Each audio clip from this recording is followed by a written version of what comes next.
성경 말씀 보겠습니다. 성경 말씀 시편 126편 1절에서 6절까지 말씀이 되겠습니다. 여호와께서 시온의 포로를 돌려 보내실 때에 우리는 꿈꾸는 것 같았도다. 그때 우리 입에는 웃음이 가득하고 우리 혀에는 찬양이 찼었도다. 그때의 문 나라 가운데에서 말하기를 여호와께서 그들을 위하여 큰 일을 행하셨다 하였도다. 여호와께서 우리를 위하여 큰 일을 행하셨으니 우리는 기쁘도다. 여호와여, 우리의 포로를 남방 시내들 같이 돌려 보내소서. 눈물을 흘리며 씨를 뿌리는 자는 기쁨으로 거두리로다. 울며 씨를 뿌리러 나가는 자는 반드시 기쁨으로 그 곡식단을 가지고 돌아오리로다. 오늘은 농부 하나님 네 번째 시간이 되겠습니다. 눈물과 기쁨이라고 하는 소제목을 달았습니다. 세상에서 가장 비싼 눈물이 있습니다. 그 눈물이 얼마짜리 눈물인 줄 아십니까? 이 행복의 눈물이라고 하는 가로 세로 1m짜리 그림이 제일 비싼 눈물입니다.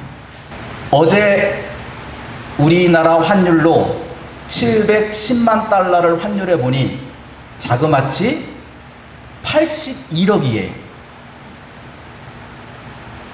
이게 가장 비싼 눈물입니다.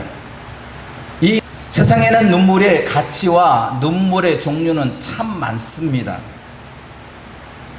기뻐서 흘리기도 하고, 슬퍼서 흘리기도 하고, 원통해서 흘리기도 하고, 고통 가운데 흘리기도 하고, 때로는 연기로, 거짓으로 눈물을 흘리기도 합니다. 눈물은 같은 눈물이지만 눈물도 질이 다르다는 겁니다. 눈에서 나는 눈물이라고 해서 다 같은 눈물이 아니다는 겁니다. 이 126편 이 말씀은 반전이 있습니다. 하나님의 뜻을 어기고 하나님의 말씀에 순종하지 않고 우상을 섬겼습니다. 살아있는 하나님을 섬기는 게 아니라 죽은 우상들을 섬겼습니다. 그 결과 예루살렘이 함락되었습니다. 그리고 예루살렘 성에 있던 사람들을 바벨론 나라에 강제 이주시켰습니다. 그 기간이 자그마치 70년이라는 기간이 소요됐습니다. 그들은 70년 동안 나라를 잃고 고향을 잃고 타국에서 자유 없는, 가고 싶은 마음은 간절하지만 갈 수가 없습니다. 그렇게 70년의 세월이 흘렀습니다. 그런데 갑자기 70년의 포로 생활이 끝난 후에 바벨론에 있던 유대인들, 포로로 끌려왔던, 강제 이주 당했던 유대인들이 예루살렘으로 돌아가게 됩니다. 포로에서 해방받은 것도 기쁜 일인데 거기에 가서 하나님의 성전을 짓고 하나님의 성전에 성곽을 짓는 일을 하라니 이게 웬 꿈이냐, 웬 생시냐, 그런 일이 벌어진 겁니다. 너무나 기쁜 나머지 그들은 포로에서 해방된 것이 이게 꿈인가, 마치 이게 꿈속인 것 같은 그러한 일들이 126편에 생겼던 것입니다. 그러니 얼마나 감격에 찼겠습니까? 그 장면을 성경은 이렇게 표현하고 있습니다. 마치 내가 꿈속인 것 같아요.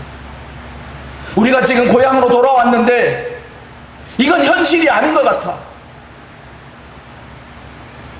그리고 너무 기쁘고 기뻐서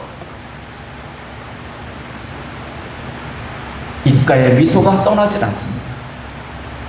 그리고 혀에는 찬송이 가득했습니다.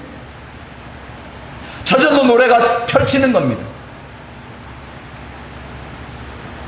그런데 이와 같은 일을 여호와께서 하셨다는 것입니다. 하나님께서 이와 같은 일을 하셨다는 겁니다. 하나님이 행하신 이 큰 일을 보았으니 우리는 기뻐할 뿐이다. 우리는 너무나 기쁘다. 우리는 너무나 기쁘다. 우리는 너무나 기쁘다. 기쁘다. 기쁘다.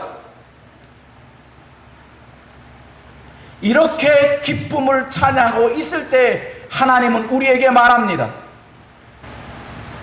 눈물을 흘리며 씨를 뿌리는 자는 기쁨으로 거둔다는 말씀을 하는 거예요. 아니 지금 기뻐서 너무 춤추고 있는데, 해방받아서 너무 행복해서 노래가 찬양이 울려 퍼지고 있는데 뜬금없이 눈물을 흘리며 씨를 뿌리는 자는 기쁨으로 단을 거둔다는 말씀을 하는 거예요. 그것도 한 번에 걸쳐서 하는 게 아니라 두 번에 걸쳐서 반복하는 거예요. 5절과 6절에서 하나님이 너희를 이렇게 해방을 주시고 하나님의 큰 일인데, 하나님의 큰 일을 당한 이스라엘 백성들이 기뻐하고 있는 그들 가운데 외치는 것입니다.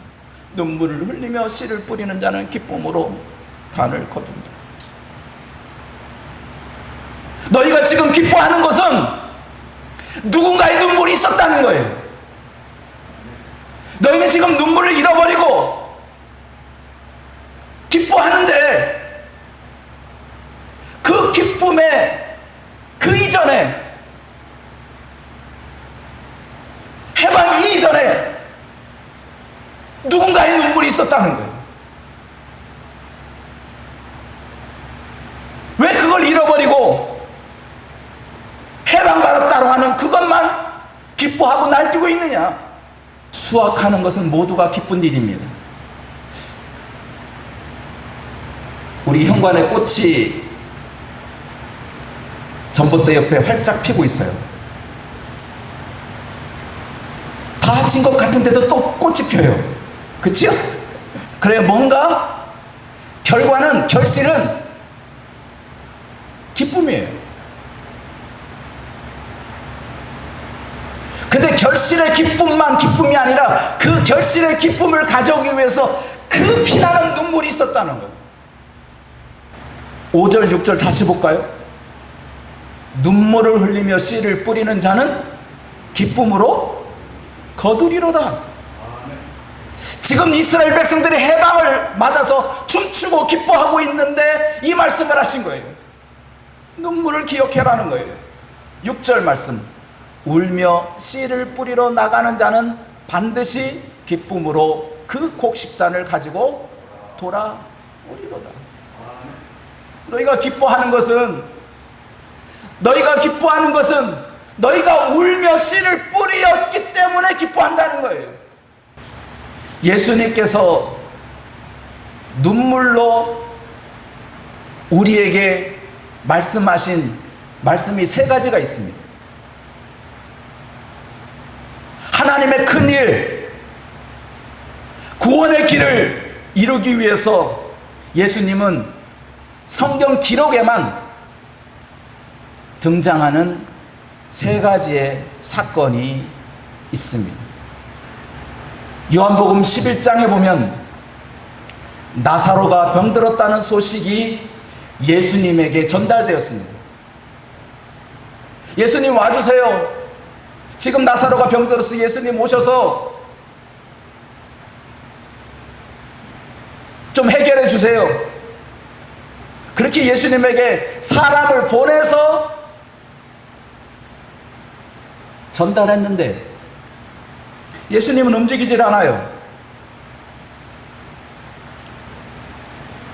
그러시면서 하신 말씀이 죽을 병이 아니라 하나님의 영광을 위한 것이다.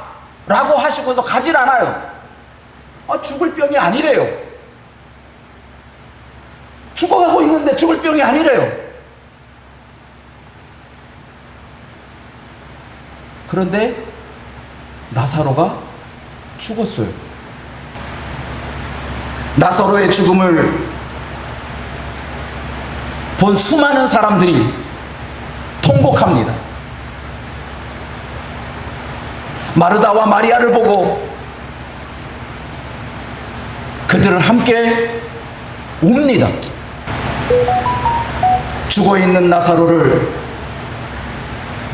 예수님은 찾아갔습니다. 그리고 말합니다. 죽은 게 아니라 잔다고. 예수님 무슨 말씀하시는 거예요? 지금 이 나사로가 죽은 지 벌써 사흘이 지났습니다.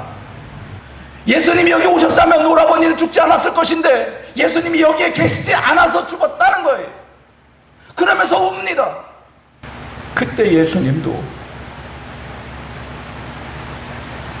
마리아의 눈물을 보시고 함께 울기를 시작합니다. 예수님의 눈에도 눈물이 나기 시작합니다. 그랬더니 사람들이 하는 말이 뭐라고 했느냐? 그 자리에 함께 통곡하고 있던 무리들이 예수님께서 눈물을 흘리시는 모습을 보고 예수님은 나사로를 정말로 사랑했구나. 사랑했구나. 그러니 예수님의 눈물은 사랑의 눈물이었다는 거예요. 이건 사람들이 증언한 거예요. 여러분도 이런 경험을 했을 거예요. 사랑하는 사람이 울면 왠지 울고 싶어요. 그냥 자기도 모르는 사이에 눈물이 나요. 누군가가 옆에서 내가 사랑하는 사람이 무슨 이유로 기뻐서 울던 슬퍼서 울던 애통해서 울던 사랑하는 사람이 울면 자기 가슴도 울어요. 낯선 사람이 울면 눈에서 눈물이 나지 않습니다. 허나 사랑하는 사람이 흘리는 눈물에는 내 눈도 눈에 눈물이 납니다.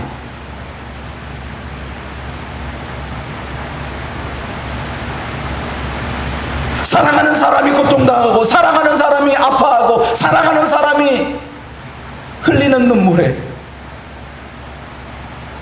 자기도 모르게 자기 눈에도 눈물이 납니다. 이게 예수님입니다. 예수님은 우리를 얼마나 사랑하시기에 자기 몸을 아낌없이 내어주셨어요. 그리고 뭐라고 말합니까? 탄식하며 기도한다고 했어요.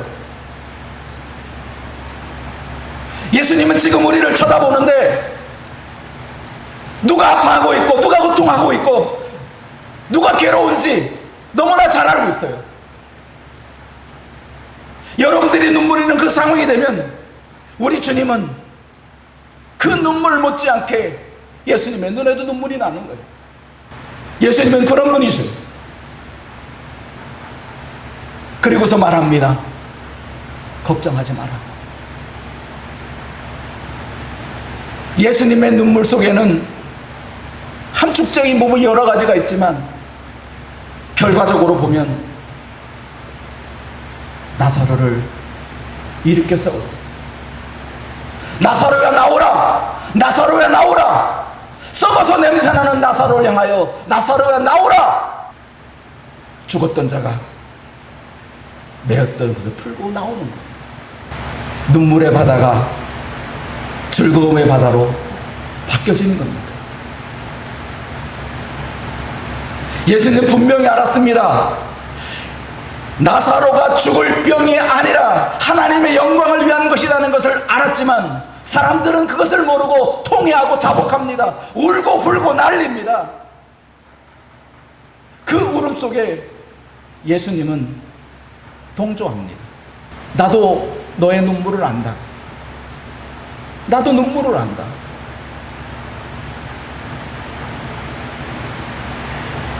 우리가 예수님의 사랑을 깨닫는 그 순간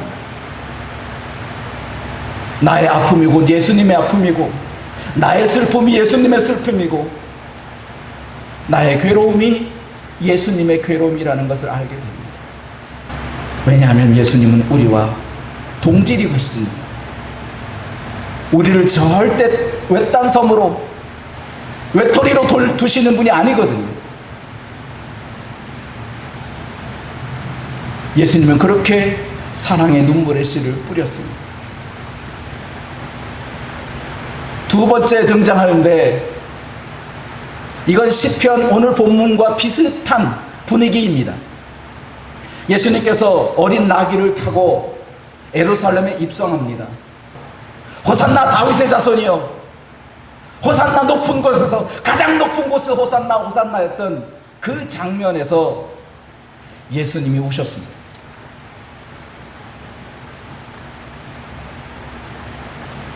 백성들은 예수님이 예루살렘에 오셨다, 구원자가 예루살렘에 왔다라고 해서 기쁨으로 노래하고 호산나 호산나를 외친 그 상황에서 예수님은 눈물을 흘렸습니다. 예루살렘을 보시고 우셨다라고 성경은 기록했어요. 그래서 누가복음 19장 41절에 가까이 오사 성을 보시고 우셨어요. 아니, 지금 백성들은 기뻐서 호산나 호산나 호산나 호산나 외치는데 예수님은 성을 바라보고 울고 계셔요. 지금 귀에는 호산나 호산나 다윗의 자손이여, 가장 높은 곳에서 호산나 하나님께 영광이여 하며 귀에는 온통 축제 분위기가, 소리가 울려 퍼지는데 예수님의 눈은 예루살렘을 보시고 예수님의 눈에는 눈물이 나셔요. 왜 예수님이 우셨느냐? 예루살렘, 지금 보고 있는 그 예루살렘이 얼마 후가 되면, 얼마 후가 지나면 저 성이 무너질 거거든요. 너희가 지금 환호하고 있는 그 예루살렘 성이 얼마 있으면 예루살렘 성이 포위됩니다. 너희가 갇힐 것이다, 사면으로. 그리고 말합니다. 그리고 너희 자식들이 땅에 내팽개칠 것이다. 쓰러진다는 거예요. 죽어간다는 거예요. 그리고 너희가 쌓은 이 성이 돌 하나도 돌 위에 남지 않고 무너질 것이다. 지금 튼튼하게 버티고 있는 이 예루살렘 성을 보시고 얼마 후면 이 성이 무너질 것이고, 이 성에서 너희 자식들은 죽어나갈 것이고, 너희 자식들만 뿐만 아니라 이 성 자체가 와장창창창 무너질 것을 보시고 예수님은 눈물을 흘립니다.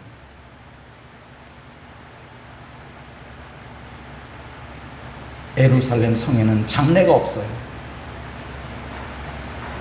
너희가 예루살렘 형을 향하여 소망을 가지고 있지만 이 성은 소망이 없다. 소망이 없는 성이다. 왜냐하면 얼마 후면 이 성은 무너질 거니까. 예루살렘은 무너졌고 예루살렘 성이 불타버렸어요. 다 불타버렸어요. 다 소실됐어요. 그래서 예수님의 예루살렘 눈물은 장래에 대한 눈물이에요. 미래를 보지 못하는 어리석은 자의 행동을 보고, 너희가 지금 호산나 호산나 춤추고 있지만 지금 춤출 때가 아니다는 거예요. 이 성이 어떻게 될 것인데, 이 성이 무너질 것인데 너희가 이 성에 소망을 갖고 있느냐? 아니다는 거예요. 오늘날 우리가 소망하고 있는 것이 무엇입니까? 우리의 미래가 무엇입니까? 장래가 무엇입니까? 어느 분이 그러셨어요? 9988234. 건강하게 사는 게 소망이라고 생각하면 큰 착각이에요. 건강은 무너지게 돼 있어요. 부자로 사는 게 소망인 줄 착각하고 있는 거예요. 야, 그냥 잘 먹고 잘 살고 그냥 죽었으면 좋겠다. 그게 소망인 줄 아는 거예요. 잘 먹고 잘 사는 게 소망이 아니에요. 그게 미래가 아니에요. 우리의 미래는 영생에 있어요. 영생을 얻은 자, 그가 진실로 행복한 자예요. 가난하게 살아도 영생하는 자가 얼마나 행복한지는 성경은 누차에 걸쳐서 말씀하는 거예요. 그러므로 우리는 9988234가 내 소망이 되는 게 아니에요. 우리의 소망은 하늘나라에 있는 거예요. 비록 내가 없이 살고 궁핍해 살고 병든 가운데 있을지라도, 그 사람이 찢어지게 고통 가운데 있을지라도, 하늘나라 소망하는 자가 진짜 미래가 있는 자예요. 그 미래 없이 사는 자를 예수님은 보신 거예요. 이 성만 바라보고, 예루살렘 성만 바라보고 있는 사람들을 향하여 예수님 우신 거예요. 왜 너희는 미래를 못 보냐? 왜 이 성만 바라보냐? 예루살렘 딸들아, 예루살렘아, 예루살렘아 하면서 예수님이 우신 거예요.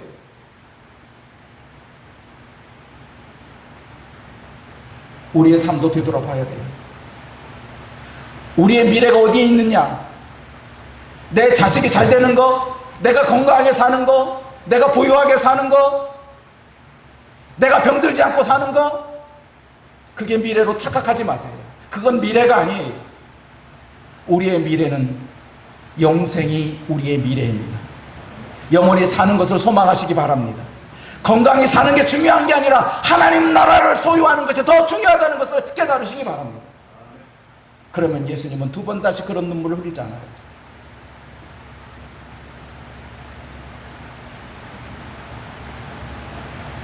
세 번째 눈물은 감람산의 기도에서 발견할 수 있어요. 마태와 마가와 요한을 따로 데리시고 가서 감람산에 올라가셔서 내가 기도할 테니 너희도 여기에서 깨어 기도하라 하시고서 돌 던진 만큼, 제가 시험을 해봤더니 한 5m밖에 안 되더라고요. 뭐 멀리 던지는 게 아니고 한 5m 정도 떨어진 곳에서 예수님은 기도하신 거예요. 기도하시다 제자들 돌아봤더니 자고 있는 거예요. 그래서 예수님 오셔서 야 깨워, 깨웠어요. 기도하자고. 그리고 예수님은 또 가서 기도하십니다. 기도하시고 또 제자들 보니 자고 있는 거예요. 그 제자들 또 깨워요. 내가 너희들을 이곳에 데려온 이유는 기도하기 위해서 데려왔는데 잠을 자고 있냐? 깨워 기도하라 하면서 그들을 깨워놓고 또 기도하셔요. 얼마나 간절히 기도했든지 이마에서 난 땀방울이 핏방울이 되었다 하셨어요. 그렇게 기도하시면서 내 뜻대로 마옵시고 아버지의 뜻대로 되기를 원합니다. 내 뜻이 아니라 아버지의 뜻입니다. 나는 아버지의 뜻대로 살겠습니다 하면서 예수님은 우신 거예요. 쉬라, 내가 때가 되었다는 거예요. 예수님은 자기의 십자가의 고통을 당하고 십자가의 죽음과 원수의 배반을 친히 겪어마실 그때에 예수님은 피눈물 나며 우시면서 하신 말씀은 내 뜻대로 마옵시고 아버지의 뜻대로 되기를 원합니다. 이게 예수님의 눈물의 씨앗이에요. 예수님은 아버지의 뜻대로 살기를 원합니다 하고 눈물을 흘리셨어요. 내 뜻이 소망이 있고 내 뜻이 비전이 있고 내 뜻이 옳아 보이고 내 뜻이 온전하게 하나님께 영광 돌리는 것처럼 보이지만 예수님은 내 뜻대로 마옵시고 아버지의 뜻대로 되게 하옵소서 하며 예수님께서 기도하셨어요. 아버지 말씀대로 하겠습니다. 이제 내 뜻대로 살지 않겠습니다. 아버지가 원하는 대로 살겠습니다 하고 예수님은 눈물을 흘린 거예요.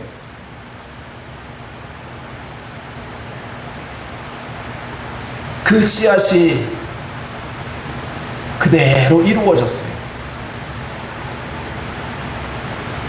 예수님께서 그렇게 눈물을 뿌려 씨를 뿌렸기 때문에 우리는 사랑할 수 있게 된 거예요. 예수님이 사랑의 눈물을 흘렸기 때문에 오늘날 우리도 원수까지 사랑할 수 있었던 거예요. 예수님은 미래에 대한 소망을 가지고 눈물을 뿌렸기 때문에 우리가 하늘나라를 소망하며 우리가 살 수 있는 거예요. 예수님께서 하나님의 뜻을 이루는 복종의 눈물을 뿌렸기 때문에 오늘날 우리도 아버지의 뜻대로 살기를 소망하는 거예요. 예수님의 씨앗이었다면, 예수님의 눈물이 아니었다면 우리는 아직도 사랑할 수 없어요. 원수는 어떻게 사랑합니까? 원수는 미워해야지.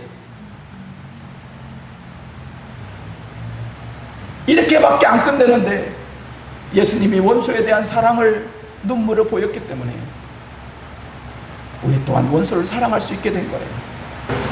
눈물로 씨를 뿌린 자가 거둔다. 우리가 사랑할 수 있었던 이유, 우리가 미래에 대한, 장래에 대한 소망을 갖게 된 이유, 우리가 하나님의 뜻에 복종하게 된 이유는 바로 예수님의 눈물의 씨앗이 있었기 때문에 우리가 사랑할 수 있고 장래에 대한 소망을 갖게 되고 하나님의 뜻에 복종할 수 있게 된 거예요. 눈물로 그치면 안 된다. 눈물로 멈추면 아무 가치 없다. 눈물로 멈추지 말고 눈물의 씨를 뿌리라. 자식이 걱정되거들랑 그 자식에게 사랑을 주고 미래를 주고 복종을 주라. 남편이 걱정되거들랑 사랑을 주고 미래를 주고 복종을 주라. 이웃이 걱정되거들랑 사랑을 주고 미래를 주고 복종을 주라. 그게 눈물의 가치고 그 눈물의 의미가 되는 것입니다. 눈물이라는 그 상황에서 하나님 사랑하겠습니다. 말도 안 되는 이야기지만 하나님 사랑하겠습니다. 미래를 심었습니다. 천국의 소망을 갖습니다. 저는 이 땅의 소망이 아닙니다. 이 땅에서 잘 먹고 잘 살고 누리고 사는 게 나의 소망이 아닙니다. 하늘나라 소망입니다. 아버지요, 내 뜻대로 살지 않겠습니다. 아버지의 뜻대로 살겠습니다. 여러분, 눈물을 흘릴 때 이렇게 씨를 뿌려주시기 바랍니다. 고통스러울 때 여러분 그 고통만 보지 마시고 그 고통으로 씨를 뿌리세요. 그 아픔으로 씨를 뿌리세요. 그러면 기쁨이 거두어지게 됩니다. 눈물을 흘릴 때는 씨를 뿌려야 한다.